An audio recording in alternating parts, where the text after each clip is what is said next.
Hi everybody, this is Mr. Smith from Mr. Smith Learning. All right, and I just wanted to let you guys know that I know what it's like to struggle with students learning. I had a student who was coming into kindergarten who had a cleft palate and was born with craniosynostosis and ended up having a little bit brain damage, which caused a whole bunch of global difficulties with speech, oral motor, fine motor, gross motor. She was a trip and fall hazard. She would drool. She was very difficult to understand. She couldn't hold a crayon. You know, all these things that you need to be functional in kindergarten, she couldn't do. And this was very frustrating for her, and she wasn't a very happy child. She was very discouraged by a lot of things. Her parents were very concerned about her coming into kindergarten and ended up having her stay at the preschool that she was at. And she had all of her services given to her at the preschool because they were afraid that she was going to trip and fall on the playground and the hallways were going to be unsafe. So anyways, that's where we worked with her. And I can tell you when we first started working with her, it was an extreme challenge to get her to do anything. We actually didn't know if she could say the word yes. She would say no to absolutely everything. It's kind of a funny thing now, but when we were trying to work with her and trying to get her to do stuff, and she would say no to everything, it was a very challenging time. And I remember feeling very defeated and could not figure out what to do. Until I realized two things. I realized she would work for gummy snacks. So we had a little bit of motivation, and then I realized she knew the letter X.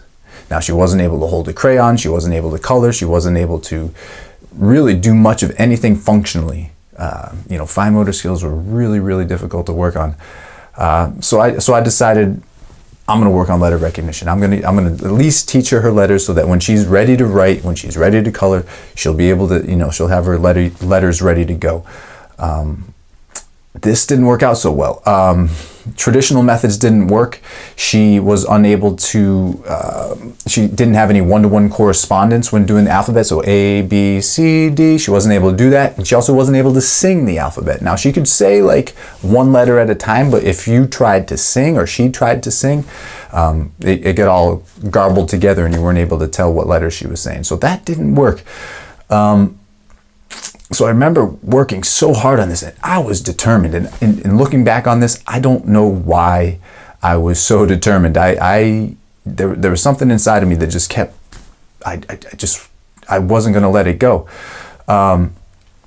So one day, and I'll remember that. I remember this very, very well. The letter U.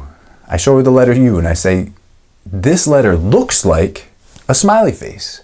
A smiley face, just like you." And it was one of the first times I really ever saw her smile. And I thought, well, cool, all right. At least she smiled, at the very least. I don't know if this is going to work or not. So come back the next day, and I show her the letter U, and I expect her to say, so I ask her, I don't ask her even what letter it is. I just say, what does this look like? Hoping she'll say, it looks like a smiley face. And she goes, it's the letter U. Probably not as clear as that, but she said U. And oh my God, that was so amazing. That was so awesome. But then I was like, how did that work? So I began to reverse engineer. Okay, this is how I did that. This is how I did that.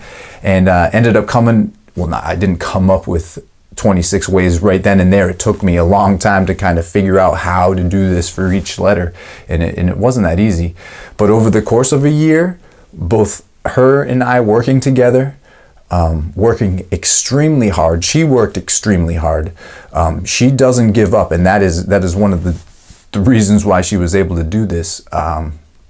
Using this method, she was able to learn all of her letters. And to this day, I've been teaching for 15, 16 years. It's the most amazing thing that I've ever done. Now, I've used this method with countless kids afterwards, and it's worked amazingly well. So that's why I created the Mr. Smith Letter Recognition Program. I put all of my little teachings on the back of cards, and so you can use this method to teach kids their letters. So if I was able to teach a girl with brain damage and this significantly low IQ who wasn't able to do anything else, who wasn't successful with anything else, you can teach your students their letters also. And if you have a severely dyslexic child, it may take longer, but it will eventually work. And the most beautiful part of this story is that she learned how to read.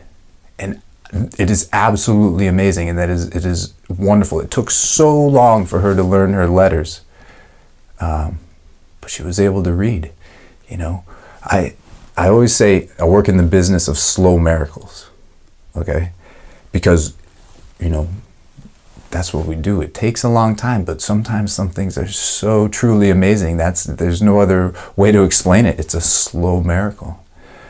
And the Mr. Smith Letter Recognition Program, though, can sometimes be a fast miracle, which is really cool also. So thank you for listening to my story.